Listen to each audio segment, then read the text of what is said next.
প্রচণ্ড গরমে হালকা রান্না, হালকা সবজি কিংবা হালকা ডাল এই ধরনের রান্নাই বেশিরভাগ মানুষ পছন্দ করে থাকেন। আর লাউ স্বাস্থ্যের পক্ষে যে কতটা উপকারী আপনারা সকলেই জানেন। শরীরকে ঠান্ডা রাখতে লাউ সাহায্য করে, আর এই সময় লাউটা কিন্তু প্রচুর পরিমাণে পাওয়াও যায়।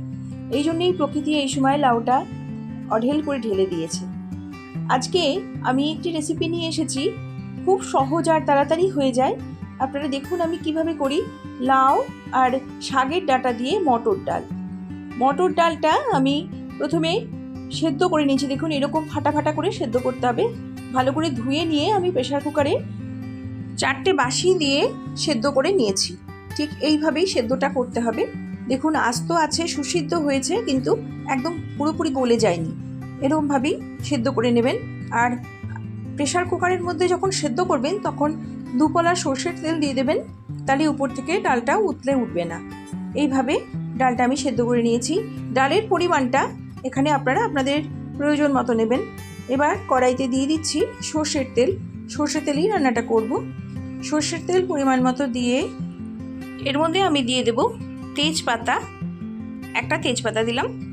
দিয়েছি এখানে 4টে শুকনো লঙ্কা আর গোটা জিরে। গোটা জিরে পরিমাণটা একটু বেশি দেবেন, তাতে ডালের গন্ধের স্বাদটা ভালো হবে। ফোড়নের ভাজা গন্ধ বেরিয়ে গেলে এবার আমি এর মধ্যে দিয়ে দিচ্ছি আদা বাটা। আদা বাটা দিয়ে তেলের মধ্যে আদাটাকে খুব ভালোভাবে ভেজে নেব। এখানে আমি 1 চামচ আদা বাটা দিয়েছি, চা চামচের 1 চামচ। আদা বাটাটা ততক্ষণ ভাজতে হবে যতক্ষণ না পর্যন্ত আদার কাঁচা গন্ধটা চলে যায়। একটু সময় নিয়ে আদাটা ভেজে নিচ্ছি।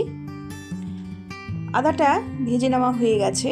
এবার আমি দিয়ে দেবো এর মধ্যে কেটে রাখা লাউটা। লাউটাকে এরকম বড় সাইজের ডুমো ডুমো করে কেটে নিয়েছি, খোসাটা ছাড়িয়ে। একটু বড় সাইজের করে কেটে নেবেন ডালের মধ্যে, যেহেতু ডালের মধ্যে লাউটা একটু বড় সাইজের করে কেটে নিলেই ভালো হয়। এবার লাউটাকে একটু ফোড়নের সাথে নাড়াচাড়া করে নেব। ভীষণ পুষ্টিকর এই ডাল, অবশ্যই আপনারা করে খেয়ে দেখবেন, ভীষণ ভালো লাগবে। এবারে আমি দিয়ে দেব কেটে রাখা শাকের ডাঁটাগুলো। শাকের ডাঁটাগুলোর খোসাটা আমি ছাড়িয়ে এইভাবে কেটে নিয়েছি। শাকের ডাঁটাগুলো দিয়ে দিলাম লাউয়ের মধ্যে।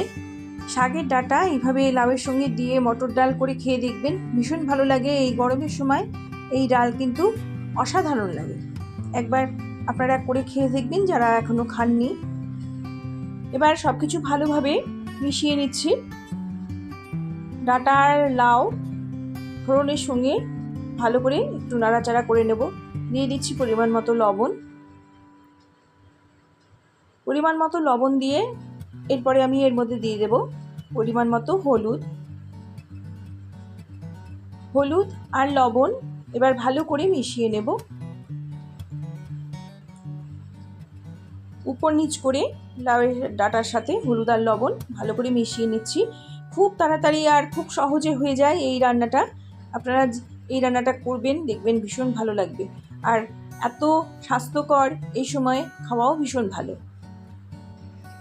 খুব ভালো করে নাড়াচাড়া করে আমি এবার এই লাউ আর ডাঁটা যাতে সেদ্ধ হয়ে যায় সেই জন্যে গ্যাসের আঁচটা কমিয়ে রেখে ঢাকনা দিয়ে ঢেকে দিচ্ছি। কিছুক্ষণ সময়ের জন্যে ঢাকনা দিয়ে ঢেকে দেব। এবার 5 মিনিট বাদে এলাম। দেখুন লাউ থেকে কতটা জল বেরিয়েছে, কত কচি লাউ আর এত জল বেরিয়েছে। আমি কিন্তু একটুও জল দিইনি। দেখুন কতখানি লাউ থেকে জল বেরিয়েছে।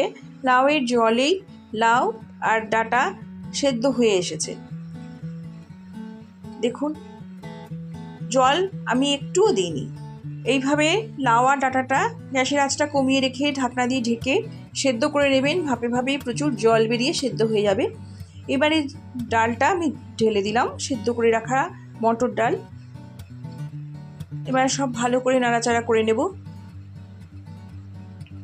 গরমের দুপুরে এরকম একটি ডাল থাকলে দুপুরের খাওয়া কিন্তু সত্যিই জমে যাবে। যারা লাউ খেতে চায় না তারা কিন্তু এইভাবে ডালের মধ্যে দিলে লাউটাও খেয়ে নেবে।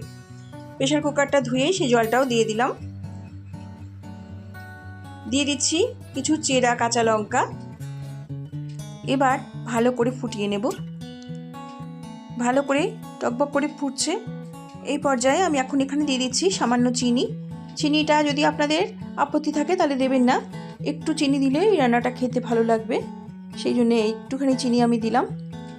এবার দিয়ে দিচ্ছি কেটে রাখা ধনেপাতা।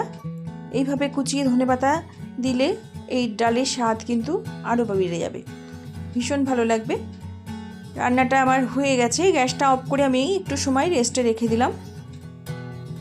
ফিরে এলাম 5 মিনিট বাদে। দেখুন ডালটা কি সুন্দর তৈরি হয়েছে, একদম হালকা পাতলা সিম্পল। এইরকম ডাল গরমের দুপুরে থাকলে কিন্তু আর কিছুই লাগে না, ভীষণ সুস্বাদু আর সেরকমই স্বাস্থ্যকর। অবশ্যই এই ডালটা করে খেয়ে দেখবেন। এবার আমি সার্ভ করে নেব।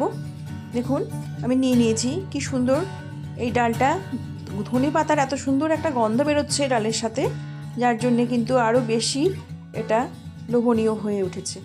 ভীষণ ভালো লাগবে এইভাবে ডাল করে খেলে, অবশ্যই খাবেন আর আমাকে কমেন্টের মাধ্যমে জানিয়ে যাবেন কেমন লাগলো। আমার রেসিপিটির সাথে এতক্ষণ ধরে যারা সম্পূর্ণ জুড়ে রয়েছেন তাদের জন্য জানাই অসংখ্য ধন্যবাদ, শুভকামনা, ভালোবাসা। আমার সকল বন্ধুদের জন্যই রইল অনেক ভালোবাসা, শুভকামনা। সবাই ভালো থাকবেন, সুস্থ থাকবেন আর আমাকে এইভাবেই রেসিপি বানানোতে আপনাদের সুন্দর সুন্দর কমেন্টের সঙ্গে উৎসাহিত করে যাবেন। নমস্কার।